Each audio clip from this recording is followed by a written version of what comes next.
Cognitive load theory states that human memory can be divided into sensory, working, and long-term memory, with the focus being on the limits to how much new information the human brain can process at one time within the working memory. Information is absorbed from the external environment into the sensory memory via visual and auditory channels, with the most important information being transferred to the working memory. Working memory is the memory system where small amounts of information is stored for a very short duration and is limited in its capacity. Long-term memory is the memory system where large amounts of information are stored semi-permanently, which we continually draw from. Keeping cognitive load theory in mind, the goal for the content being taught is to be transferred from working to long-term memory to save the information from being overlooked, forgotten, or misunderstood. As you can imagine, this can be applied to e-learning video production in a number of ways. To reduce cognitive load in video, you can use various techniques, such as using a segmented approach to break complex topics down into manageable chunks as mentioned in the previous video. Make sure the content is aimed at the correct level with the learner's prior knowledge kept in mind. You can use a simple to complex approach so that learner does not initially experience the full complexity of the material. Gradually ease them into it to take the load off the working memory.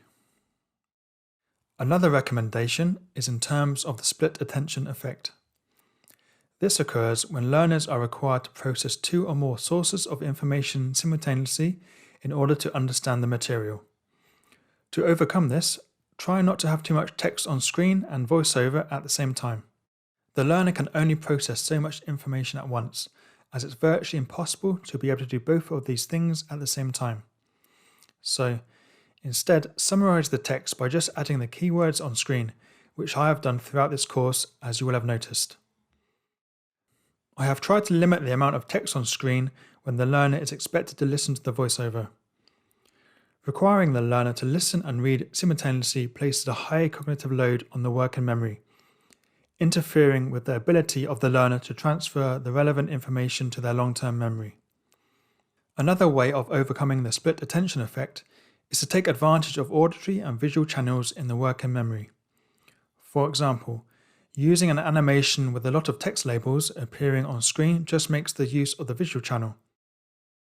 So, to improve on this, turn the text labels into audio narration to accompany the animation. Another aspect within cognitive load theory to think about is the redundancy effect. This occurs when learners are presented with additional information that's not directly relevant to learning, or with the same information in multiple forms. This requires the learners to process redundant information, which inhibits learning because it overloads the working memory. So keep the information presented within the video concise and to the point, which will come down to your scripting in the design phase. The goal here is to eliminate any potential distractions which will inhibit the learning. One tip is to divide your content up into need to know and nice to know. This way you're not presenting all of the information at once.